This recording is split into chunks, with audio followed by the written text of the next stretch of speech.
Hello students welcome back to my channel प्रभासर academy जे पिला माने आज आम कौन करवा तुम जो सीयूईटी आउ सीपेट जो पीजी एंट्रांस अच्छी पॉलिटिकल साइंस रे तार कौन है जो एग्जाम ओरिएंटेड कौन करवा एमसीक्यूज कौन करा डिस्कसन करा लगातार भाव में पूरा मॉक 1 मॉक 2 मॉक 3 ये भाव में पूरा फुल सीरीज गोटे आसो जोटा कौन है तुम जो सीयूईटी एग्जाम जो अच्छी तुम मार्च रे तापाई बहुत फ्रुटफुल हम आउ एटा केवल सीयूईटी एग्जाम पाई नुह बरं आप सीपेट एंट्रांस ओडिशा जो पीजी एंट्रांस पाई तापाई मध्य बहुत किसी कौन हम हेल्पफुल हम से कौन करूँ वीडियो प्रथम शेष पर्यटन देखूँ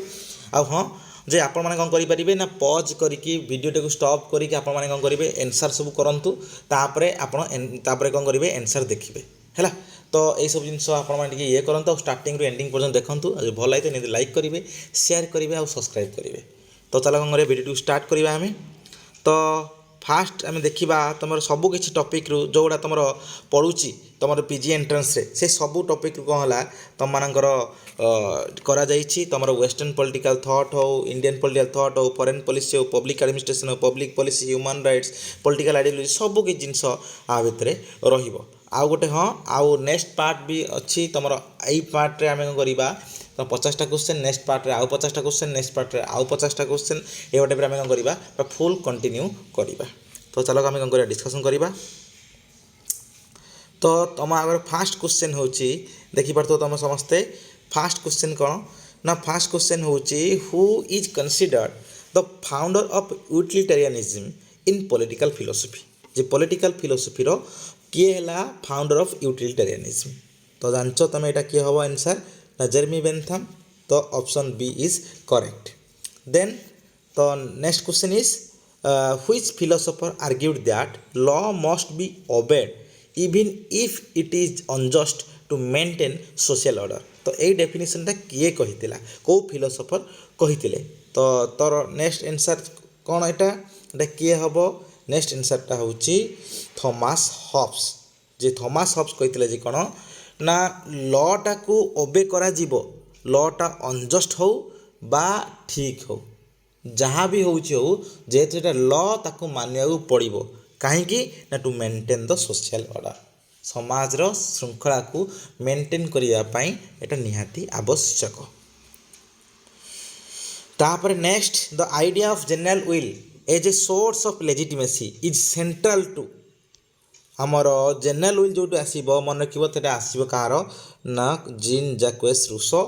jar concept of general will जे पॉपुलर सोवरेनिटी रो फादर डायरेक्ट डेमोक्रेसी भी तांकर आसीबो हैला तो ये जो हॉब्स थिला हॉब्स रो एब्सोल्यूट सोवरेनिटी जानच हॉब्स रो लेवियादा तुम सब जिनस तुम जानिच हॉब्स विषय जोड़ा न जानिच तो से गुडा तुम कौन कर कमेंट मध्यम जन पार तापर नेक्स्ट जीवा who introduced the concept of class consciousness in political thought a class consciousness मन रखिए क्लास वार्डटा ये क्लास कंट्राडिक्शन क्लास स्ट्रगल जे तुम क्लास डिविजन ये सब जिन जहाँ आसो सब माइंड गोटे पॉलिटिकल थिंकर ना आसवा दरकार सी है ओनली कार्ल मार्क्स है तो नेक्स्ट आंसर है कौन तुम बी हम कार्ल मार्क्स हम है तुम क्लास कॉन्शियसनेस कनसेप्ट देइथिला कोठी ना इन हिज थॉट मार्क्सिज्म बा मार्क्स आइडियाज रे तर आइडिया रे कौन करथिला क्लास कॉन्शियसनेस कनसेप्ट देइथिला तापरे नेक्स्ट जीवा according two marks weber authority based on legal rules authority based on legal rules is called जिते बेले अकॉर्डिंग टू मार्क्स वेबर मन रखिए मार्क्स वेबर कौन करथिला डिवाइड करथिला तीन टाइप रो अथॉरिटी को गोटे है कौन ट्रेडिशनल अथॉरिटी आड़े रेशनल लीगल अथॉरिटी आड़े चारिस्मेटिक अथॉरिटी बा करिस्मेटिक अथॉरिटी तो ता भितर कोटा based on legal rules obviously legal rules माने कौन हम ना रेशनल लीगल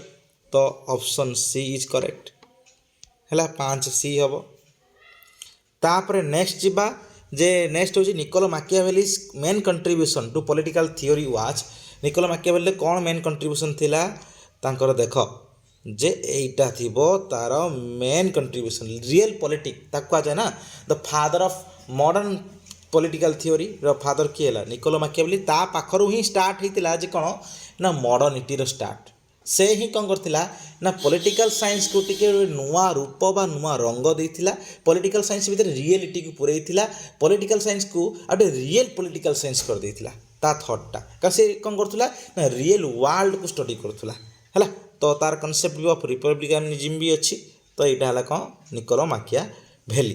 तापरे 7 नंबर एठी गुटे ऑप्शन अछि आ एठी दुटा ऑप्शन अछि हैला देखा अछि John Rawls principle of justice primarily focuses on John Rawls रो प्रिंसिपल ऑफ जस्टिस का ऊपर फोकस करूची देखो ऑप्शन देखि पड़थबो हैला तो एटा गुटे आसीबो आंसर हैला B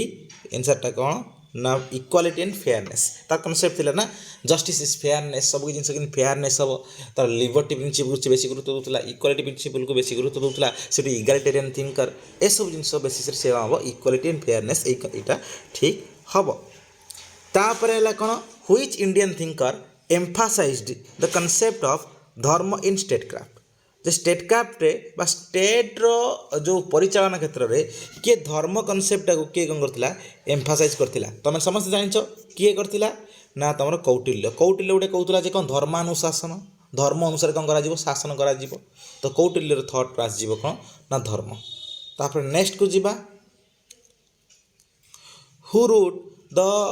discovery of India integrating history politics and culture एटा किए लिखिथिला जो बहीटा डिस्कवरी ऑफ इंडिया किए लिखिथिला तो गोटे ही लोक आसीबो से हला किए जवाहरलाल नेहरू जेलाटे जार मोस्ट फेमस बही और बहुत एग्जाम रे जोटा आस्क्ड क्वेश्चन तो एटा हला कोन ना डिस्कवरी ऑफ इंडिया तापर next according to Gandhi the ideal political order should be based on जे गांधी मतरे आइडियल पॉलिटिकल ऑर्डरटा कहा ऊपर पर्यवेसित होबा दरकार ना ऑप्शन हबो बी जे कौन नॉन वायलेंस और सेल्फ रूल ऊपर बा सेल्फ रूल जोटा स्वराज को कहा जे कौन सेल्फ रूल ता ऊपर कौन पर्यवेसित होबा दरकार पॉलिटिक्स यदि नॉन वायलेंस और सेल्फ ऑर्डर ऊपर कौन हला पर्यवेसित होला ताले कौन हबो सेटा हम भलो पॉलिटिक्स बा पॉलिटिकल ऑर्डर बोली कहि परिबा तापर 10 गला बी तापर जीव नेक्स्ट 11 कौन कहूँ मुझे स्पीड अप करुँची कहीं 50टा क्वेश्चन ना वीडियो बहुत लंबा हो से आप कौन करूँ ना टे पज कर देखो मुझे कौन कर आनालीसिस न करी कौन कर डायरेक्ट आंसर कर दूचे जोटा न जानी पार्छ आपने कौन करूँ ना आपरे कमेंट मध्यम आप जन पारे आ बहुत बहुत मात्रा शेयर करूँ जहाँफल समस्त पाखे भिडियोटा पहुँचू और समस्ते यार प्रॉफिट नियंतु तब नेक्स्ट है 11 number question Jawaharlal Nehru's foreign policy was guided primarily bye कहा जे जवाहरलाल नेहरू रो फॉरेन पॉलिसीटा गाइडेड होची कहा द्वारा कौ कॉन्सेप्ट द्वारा तार देखि पारथुबे कौन हला तमरो 11 हबो बी 11 बीटा नॉन अलाइनमेंट एंड इंटरनेशनलिज्म ता कॉन्सेप्ट थिला जवाहरलाल नेहरू कौन करथिला विश्वास करथिला इंटरनेशनलिज्म ऊपर माने जो हमरो आंतर्जातिकता वाद माने होल वर्ल्ड जो इंटरनेशनल रिलेशन ऊपर से कौन करथिला बेसी विश्वास करूथिला इंटरनेशनलिज्म ऊपर विश्वास करूथिला नॉन अलाइनमेंट जे कहार हम समस्त से तारि पाखरु स्टार्ट हेतिला ना नॉन अलाइनमेंट जो हमरो से गोटे फाउंडिंग फादर ऑफ थिला नाम रो नॉन अलाइनमेंट मूवमेंट रो तो से ही तो तार फॉरेन पॉलिसीटा एई तरह कहला गाइडेड होउथिला the term Nehruvian socialism refers to Nehruvian सोशलिज्मटा कौन रेफर करे देखि पारथबो तो अगर ऑप्शन अच्छी तो नेहरूरियन सोशलिज्मटा काहाकू माने काहाकू रेफर करुच्ची ना 12 नंबर होला बी जे mixed economy with state led development mixed economy माने पब्लिक प्लस प्राइवेट हमरो इकोनॉमी रो कौन होला मिश्रण हबो हला विथ कौन हबो स्टेट लेड डेवलपमेंट स्टेट द्वारा कौन हबो सब कि जिंस डेवलपमेंट करा जीवो सेटा से विश्वास करूथला तापरे which Indian thinker emphasized constitutional safeguards for marginalized communities आज कोटा कि कॉन्स्टिट्यूशनल सेफगार्ड तुम जानछ गोटे ही लोक आसीबो जे आसीबो कॉन्स्टिट्यूशनल सेफगार्ड करतो मार्जिनलाइज्ड कम्युनिटीज से कोन होला जे ऑप्शन थियो बी आर अंबेडकर सेटा ऑटोमेटिकली हिजियो बी आर अंबेडकर को 13 be the India's policy of strategic autonomy is an extension of strategic autonomy जो कॉन्सेप्ट जो पॉलिसीटा कहार एक्सटेंशन तो कहार एक्सटेंशन 14 हबो ए जे नॉन अलाइनमेंट रो मूवमेंट रो जो नॉन अलाइनमेंट जो कॉन्सेप्ट जे कहला आमे कहार पक्ष नबुनी हला निरपक्ष जो निरपक्षतार तार जो माने एक्सटेंशन होची के स्ट्रैटेजिक ऑटोनॉमी तार माने हला ना निरपक्ष रहिबा माने मु ऑटोनॉमी रहिबा मु निजे निजे इंडिपेंडेंट रहिबा सीटा हेला 14 गला 15 नंबर तापर next question which foreign policy principle emphasizes soft power over coercion. କେଉଁଟା ସଫ୍ଟ ପାୱାର ଉପରେ ବିଶ୍ୱାସ କରେ ନା କି ହାର୍ଡ଼ ପାୱାର, ମାନେ ତୁମର ୟୁଜ୍ ଅଫ୍ ଫୋର୍ସ ବା କୋଏରସନ୍ ଉପରେ ବିଶ୍ୱାସ କରେ ନାହିଁ। କେଉଁଟା ସଫ୍ଟ ପାୱାର ଉପରେ ବିଶ୍ୱାସ କରେ, ତାପରେ ଦେଖ ସବୁ କିଛି ଜିନିଷ। ତ 15 ନମ୍ବର ଆନ୍ସର୍ ହେବ ସି। ସଫ୍ଟ ପାୱାର ମାନେ ଜାଣିପାରୁଥିବ ତ ଗାନ୍ଧିଆନ ଡିପ୍ଲୋମେସି କ'ଣ ହେଲା, ସେ ସଫ୍ଟ ପାୱାର ଉପରେ ବିଶ୍ୱାସ କରେ। କାରଣ ତାର ଥାଏ ନା କ'ଣ ନା ଯେ ହଟ୍ କରାଯିବ ନାହିଁ କି କାହା ଉପରେ ଯେ ଆଟାକ୍ କରାଯିବ ନାହିଁ। ତ ସବୁକିଛି କ'ଣ ହେବ ନା ଗୋଟେ ଡିପ୍ଲୋମେଟିକ୍ ୱେରେ, ମାନେ ଗୋଟେ ହେଲା ଲିବେରାଲ୍ ୱେରେ। ଲିବେରାଲିଜିମ୍ ଏଇଥିପାଇଁ ଆସିବନି କାରଣ ଲିବେରାଲିଜିମ୍ ସଫ୍ଟ ପାୱାର ଉପରେ ଯେ ଏତେ ସେଇ ହିସାବରେ ବିଶ୍ୱାସ କରେ ନାହିଁ ଯେ ଯେତେ କ'ଣ ବିଶ୍ୱାସ କରେ ନା ଗାନ୍ଧିଆନ ଡିପ୍ଲୋମେସିଟା ହେଲା। ତାପରେ ନେକ୍ସଟ ଯିବା, which institution is primarily responsible for foreign policy execution in India. ଆଉ କିଏ ହେଲା ପ୍ରାଇମେରି ରେସ୍ପନ୍ସିବୁଲ୍, ଯିଏ ହେଲା କ'ଣ ଫରେନ୍ ପଲିସିକୁ ଏକ୍ଜିକ୍ୟୁଟ୍ କରେ, एक्चुअली जे फॉरेन पॉलिसी को एप्लाई करे किए किए को इंस्टीट्यूशन, पार्लियामेंट ना ministry of external affairs, supreme court ना इलेक्शन कमिशन। 16 नंबर रो आंसर कोटा ना से आंसरटा है कौन बी है कौन मिनिस्ट्री ऑफ एक्सटर्नल अफेयर्स कह जाए। एम इ ए सब देखिए बात जो जहाँ इंटरनेशनल रिलेशन हो सब देखिए M E A ministry of external affair तार सब कौन आसे ना तार सब व्यू पॉइंट आसे तार सब जो आमर जो कौनटा करा जाए ना आमर डायलॉग करा जाए है। तो ये सब जिनस तापर नेक्स्ट को जीवा जे new public management NPM focuses on. NPM new public management क्या फोकस करुच्ची तो जापार्थव तो जो मैंने एनपीएम न्यू पब्लिक मैनेजमेंट पढ़ी अलरेडी मुझे पढ़ाई सारी क्लास रे जे कौन ना 17 नंबर आंसर हम B market oriented reforms and efficiency. आ ऊपर विश्वास करे कि न्यू पब्लिक मैनेजमेंट है। Which thinker argued that public administration is politics in action. यही जो डेफिनेशनटा किए कही किए आर्ग्यूमेंट देता यहाँ 18 नंबर आंसर है कौन ए पॉलिटिक्स इन एक्शन माने वुड्रो विल्सन आसीबो एटा आंसर है। तो the principle of separation of powers is essential for. Separation of power जो प्रिंसिपलटा कहा पाए एसेंशियल ना सेपरेशन ऑफ पावरटा कहा पाए एसेंशियल ना प्रिवेंटिंग कंसंट्रेशन ऑफ अथॉरिटी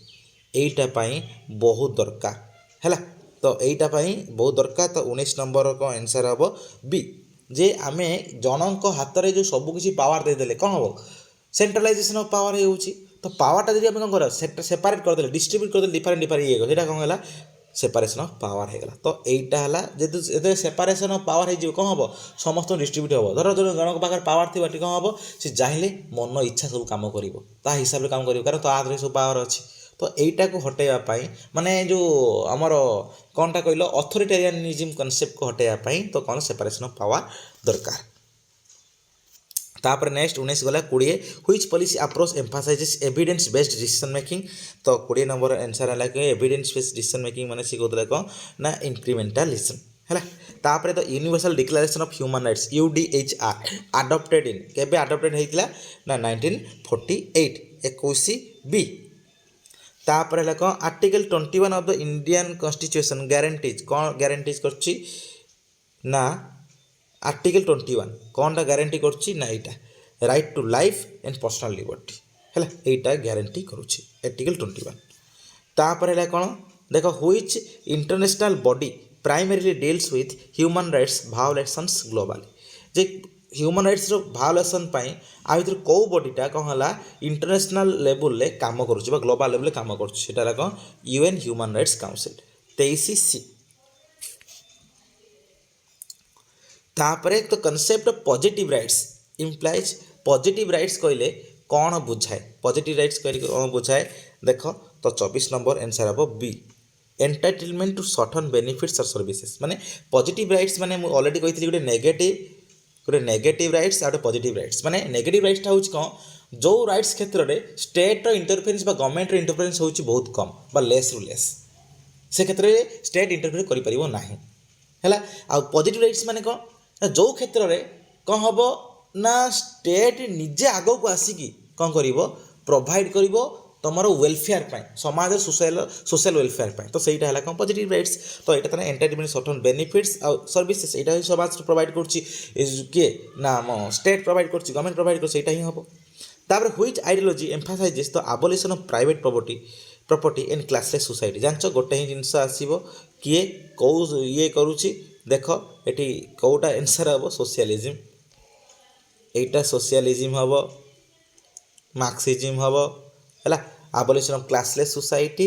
आला प्राइवेट प्रॉपर्टी क्लासलेस माने क्लास आसीबो माने सोशलिज्म मार्क्सिज्म आ भीतर ही गुटे ही आसीबो तापर 25 गला तार 26 क्लासिकल लिबरालिज्म प्रायोरिटाइजेस क्लासिकल लिबरालिज्म कहा ऊपर विश्वास करूची बा कहा ऊपर गुरुत्व दउची ऑब्वियसली गोटे ही जिनस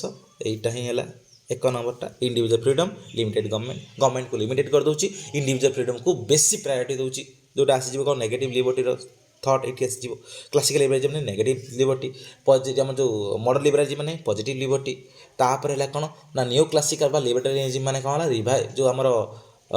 revival of the classical liberalism बा negative liberty with some changes माने मार्केट ओरिएंटेड बा इकोनॉमी ओरिएंटेड थॉट्स हला तापर जीवा को which ideology is characterised by authoritarian nationalism and suppression of dissent आ जो को आइडियोलॉजीटा कौन होला ऑथोरिटेरियन नेशनलिज्म बा सप्रेशन ऑफ डिसेंट्स द्वारा कौन होइची ना कैरेक्टराइज होइथाय तो 27 नंबर रो आंसर हैला कौन बी फासिज्म एटा हिंग तो गोटे कथा तो democratic socialism six to combine democratic socialism कौन चाहे ना डेमोक्रेटिक सोशलिज्म होउची सोशलिज्म गोटे वर्सन जोटा कौन जाए ना डेमोक्रेटिक वे रे जे समाजटा को सोशलिस्ट कर दिए कारण कैपिटलिज्म रो नेक्स्ट स्टेज है कौन सोशलिस्ट स्टेज तो आम डायरेक्ट समाज को गोटे थे रेडिकल सोशलिज्म जोटा कौन डायरेक्ट समाजटा को कौन ट्रांसफर करदे मार्क्सिस्ट सोशलिज्म कहुए समाज डायरेक्ट ट्रांसफर कर कौन ना सोशलिज्म को ये को डेमोक्रेटिक सोशलिज्म कहूँ कौन ना धीरे धीरे कौन हम ना आमर चेंजेस करा है तो 28 रो आंसर है कौन बी तो socialist economic goals with democratic political system तापर है कौन लिबर्टेरियनिज्म एम्फासाइजेस लिबर्टेरियनिज्म कहा ऊपर गुरुत्व दउची ना लिबर्टेरियनिज्म जाना देख मुझे सांगे सांगे कहली कहा ऊपर देख सेम जिनस 29A सेम रिवाइवल कर क्लासिकल लिबरालिज्म बा नेगेटिव लिबर्टी आसियो with some market oriented thought तो ये देख आसीगला individual freedom maximum individual freedom minimum state interference माने स्टेट इंटरफेरेंस रहिबो किंतु मिनिमम हला तापर who argued that civil society is the intermediary space between family and state आउर किए तो गोटे ही लोक कहितला 30 नंबर आंसर हबो कोन बी हला सिविल सोसाइटी होजी कोन ना आमर गोटे इंटरमीडिएट स्पेस बिटवीन फैमिली और स्टेट भितर सिविल सोसाइटी तार जो कॉन्सेप्ट सिविल सोसाइटी कौन आसुची ना हेजेमनी ता कॉन्सेप्ट कार ग्राम्स्की रो तो मोस्ट इंपोर्टेंट कॉन्सेप्ट हेजेमनीटा कोउटी क्रिएट होची ना सिविल सोसाइटी जेहेतु कौन हला पॉलिटिकल सोसाइटी बा स्टेट बा कैपिटलिस्ट वाला ये सिविल सोसाइटी को कंट्रोल कर देइचंती सेति पई कौन होची से माने भाई सिविल सोसाइटी हेजेमनी क्रिएट कर देइचंती सेति पई से माने कौन होचंती हेडी रिवोल्यूशन हे परिबो नाही कहउतला कि ना ग्राम्स्की कहउतला तो आंसर हबो कि ना बी ग्राम्स्की तापर comparative politics studies primarily comparative politics का ऊपर स्टडी करूची ना 31 हम B political system across countries to identify patterns है तार कौन सिमिलारिटी अच्छी कौन डिफरेंस अच्छी कौन मेरिट अच्छी डिमेरिट अच्छी सब जिन जानापी कौन है सी पॉलिटिकल सिस्टम को स्टडी करे which Indian thinker criticised western liberalism for ignoring social inequality आज कौट किए सोशल इनइक्वालिटी को इग्नोर कर वेस्टर्न लिबरलिज्म को किए क्रिटिसाइज करुच्ची तो 32 नंबर है कौन ए है आम्बेडकर व्हिच पॉलिसी मॉडल कौन करछि which policy model emphasises gradual small scale changes rather than radical reform आ भीतर गोटे ही जिनस सेटा इनक्रिमेंटलिज्म से चाहूँ कौन स्मॉल स्केल चेंजेस माने प्रीवियस पॉलिसी भितर किसी रिफॉर्म अना जाऊ किसी कौन है चेंजेस अना डायरेक्ट पूरा टोटली नुआ पॉलिसी न करी कौन स्लो चेंजेस अना है स्लो चेंजेस आनिकी जो अकॉर्डिंग टू रिक्वायरमेंट हिसाब से स्लो चेंजेस अना है तापर आम देखा कौन हो डायरेक्ट आम करवा ना तो यहाँ सी कौन तो Marx Weber's ideal bureaucracy is characterised by ideal bureaucracy क्या द्वारा कैरेक्टराइज्ड होची देख तुम ऑप्शन अच्छी तो आउ कि हेनी तो यहाँ ही हम बी कौन फिक्स्ड रूल्स हायरार्की इम्पर्सनालिटी है तार बहुत सारा अच्छी कौन जो फीचर्स ता भीतर एगुड़ा सब गोटे जिन 34 गला तो 35 number which thinker is associated with the term political realism सहित कौ थिंकरटा आसोसिएटेड तो जापर तो हंस मार्गेन था से ही तो फादर ऑफ रियलिज्म आ फादर ऑफ न्यू रियलिज्म किए ना Kenneth Waltz the term soft power was coined by ये सॉफ्ट पावर कॉन्सेप्टटा किए कॉइन करथिला one and only Joseph Nye तो 36 ए तापर Gandhian approach to politics emphasise क्या एम्फासाइज कर ये तो तुम ऑप्शन अच्छी बीटा सैला कथा कौन ना नॉन वायलेंस एथिक्स मोरालिटी यही कथा ही तो सी कहूँ ना सब जिन एथिकल हो मोराल बेस्ड हो नॉन वायलेंस बेस्ड हो यहीगुड़ा ही कौन हो गांधीयन डिप्लोमेसी आम जो पढ़ते जो कौटी ना आमर एठी जो फॉरेन पॉलिसी जोटा आम पूर्व गला क्वेश्चन यहीगुड़ा ही सहीटा फोकस कर policy cycle approach is used in कौन पॉलिसी साइकिल अप्रोचटा यूज होता है तो 38 ए जल जल कर देखा जाऊँगी कौटा ना पब्लिक एडमिनिस्ट्रेशन पॉलिसी एनालिसिस यही क्षेत्र में पॉलिसी आउ कौन यूज कर which international treaty addresses prohibition of torture कौ इंटरनेशनल ट्रिटीटा एड्रेस कर प्रोहिबिशन ऑफ टर्चर तो 39 है B UN convention against torture 40 the two level game theory in foreign policy was proposed by two level game theory is proposed by क्या द्वारा proposed होता ना 40 है तुम एनसार ए रॉबर्ट पुटनम है तापर the end of history thesis is associated with क्या सहित कही यहाँ बही थी कार फ्रांसिस फुकुयामार the end of history and the last man से बही से कहूँ एंड ऑफ हिस्ट्री कनसेप्ट कौन दौथुब ना से जिते बड़े कौन हो ना पॉलिटिकल थियोरी कौन हो ना टोटाली डिक्लाइन हो कनसेप्ट आनी जे कौन एंड ऑफ थियोरी आउ एंड ऑफ हिस्ट्री आउ किछि नाही जोटा कि कौन हम ना पॉलिटिकल थियोरी को रिडिफाइन कर यही सब कनसेप्ट से आनी तापर आसो एंड ऑफ आइडियोलॉजी जो डेनियल वेल है आइडियोलॉजी भी ये हो सब रिवाइव हो सब धीरे धीरे है तो 41 हम कौन ना फ्रांसिस फुकुयामा तापर 42 the non alignment movement was established इन केबे एस्टाब्लिश होता नॉन अलाइनमेंट मूवमेंट बा नाम जो नाम ऑर्गेनाइजेशन केबे एस्टाब्लिश होता ना 42 नंबर है कौन बी 1961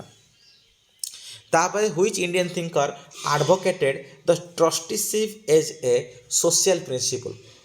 किए कही तो जानिछ जे कौन आंसर हम किए ना 43 ए ट्रस्टीशिप कोई कनसेप्ट देता ना सी किए देता गांधी कही ट्रस्टीशिप टेल्समैन ये सब गोटे ये सब थी मानने तापर तुम थिला जो सर्वोदय ये सब जिन 43 गला तार 44 44 है the principle of subsidiarity is important in principle of सब्सिडियरिटीटा कहा कौन इम्पोर्टाट थाए देख ये तुम डिफिकल्ट लगे तथापि तुम गैस करी तो 44 नंबर आंसर है कौन ना यूरोपियन यूनियन गवर्नेंस रे प्रिंसिपल सब्सिडियरिटी गोटे important principle democratic deficit is a concern in democratic डेफिसिटा गोटे कहार गोटे कंसर्न है सी कहूँ ना 45 number B supranational institutions like EU है तापर नेक्स्ट क्वेश्चन होचे which public policy approach focuses on कौन ना stakeholder participation and consensus building आदि कौट पब्लिक पॉलिसीटा अप्रोचटा फोकस करची तो 46 है कौन बी एडवोकेसी कोएलिशन फ्रेमवर्क यहीटा ही कौन करची ना stakeholder participation and consensus building ऊपर कौन करची ना फोकस करुची तापर व्हिच आमर जो रेशनल मॉडलटा क्या फोकस करुची माने जो चूजिंग वन माने best alternative from available alternative best way ये सब जिन कथा कहूँ which Indian constitution article allows for protection of minorities in promotion of social justice आ भर कौटा ना 47 देख 47 आ भर कौ ऑप्शन ठीक हम ना 47 नंबर है ए आर्टिकल 15 है 47 है ए तापर है कौन प्रमोशन ऑफ सोशल जस्टिस हाँ ठीक अच्छे है 15 तार ता भितर पढ़ आर्टिकल फुल जापर तापर देख आमर अच्छी कौन ना next next who is known as the father of modern public administration modern public administration father किए ना 48 number A Woodrow Wilson structural functionalism in political science was promoted by जे स्ट्रक्चरल फंक्शनलिज्मटा क्या द्वारा प्रमोटेड होता है गोटे ही लोक आलमंड पावेल यहीटा ही आलमंड सब गैब्रिएल आलमंड ना तो सब थाए से सहित बास पावेल है गैब्रिएल आलमंड हाँ गैब्रिएल आलमंड पावेल 49 है ए तार last question next last question कौन the concept of realism in international relations emphasises रियलिज्मटा क्या उपरे फोकस करुच्ची जान तुम प्राय सब जिनस एनसर हम A power national interest over morality से नेशनल इंटरेस्ट को बेसी गुरुत्व देता है कि रियलिज्म से कहे जे कौन ना स्टेट हूँ सबुठ powerful actor in the international relation state रे कहीं ना आउ स्टेट ता निजर नेशनल इंटरेस्ट को से बेसी प्रायोरिटी दबा दरकार से कौन स्टेट से कौन अकॉर्डिंग टू रियलिज्म मतरे जे there is no permanent friend and no permanent enemy in the international relations रे कई परमानेंट फ्रेंड बा एनिमी नुहंती समय हिसाब रे इंटरेस्ट हिसाब रे एनिमी और फ्रेंड चेंज होता है तो सही हिसाब से मैंने सब नेशनल इंटरेस्ट को गुरुत्व दियंती सबू किसी क्षेत्र में बा रियलिज्म से ही गुरुत्व दिए कौन ना स्टेट ता निजर नेशनल इंटरेस्ट सब गुरुत्व दबा दरकार अदर कार इंटरेस्ट को न देकी निजर इंटरेस्ट को गुरुत्व दिए स्टेट सब कोई इंटरेस्ट रिलेसन में हाँ अरे सत कथा आउ पावरटा थाए सब जिन कारण पावर जी कैप्चर करनी ता पाखे सब जिन कैप्चर हो जाता है इंटरनेशनल रिलेसन देखी पार्थो तो बर्तमान समय अमेरिका हो तुम रशिया चाइना ए सब जिन कौन है गोटे पावरफुल होती दिन दिन ता माने कौन से सहित जड़े लगे एगेन्स्ट जावाई दस्तर भाव पड़ो तो पावरटा गोटे बहुत बड़ जिनस जो वन टाइम पावर कैप्चर करदेव तो सब जिन कैप्चर हो गला ये पावरटा पुणी बहुत सारा पावर होता है कौन है military base military level economy level तापर कौन है तुम जो रिसोर्सेस तुम जीडीपी बहुत सारा तुम आसो ता भितर नेचुरल रिसोर्सेस सब तापर टेक्नोलॉजिकल डेवलपमेंट है ये सब जिन बहुत किसी थ्रो रे पावर आसे तो यहीटा है कथा तो सीटा रियलिज्म कहे तो 50 नंबर ए है आंसर तो ये सरीगला 50टा क्वेश्चन कौन है 50टा एमसीक्यू तुम सरीगला आशा कर बहुत तुम्हें मैंने कौन हम ना तुम मानी हेल्पफुल हम तुम पीजी एंट्रांस हो बा अदर भी जो किसी एंट्रांस अच्छी जे कौन है जो पीजी एंट्रांस भाया लेवल तो ये सब से सब बहुत हेल्पफुल हम तुम अदर एग्जाम जो सब अच्छी कॉम्पिटिटिव एग्जाम हो तापाई फ्रुटफुल हम से कौन वीडियो स्टार्टिंग एंडिंग पर्यटन भल से देखु स्किप करूँ ना आज भल लगी निश्चित लाइक करेंगे शेयर करेंगे सब्सक्राइब करेंगे कारण आप शेयर द्वारा ही कौन हम अन्य पाखे भिडियोटा पहुँचो से भी यार प्रॉफिट नहीं पारे धन्यवाद।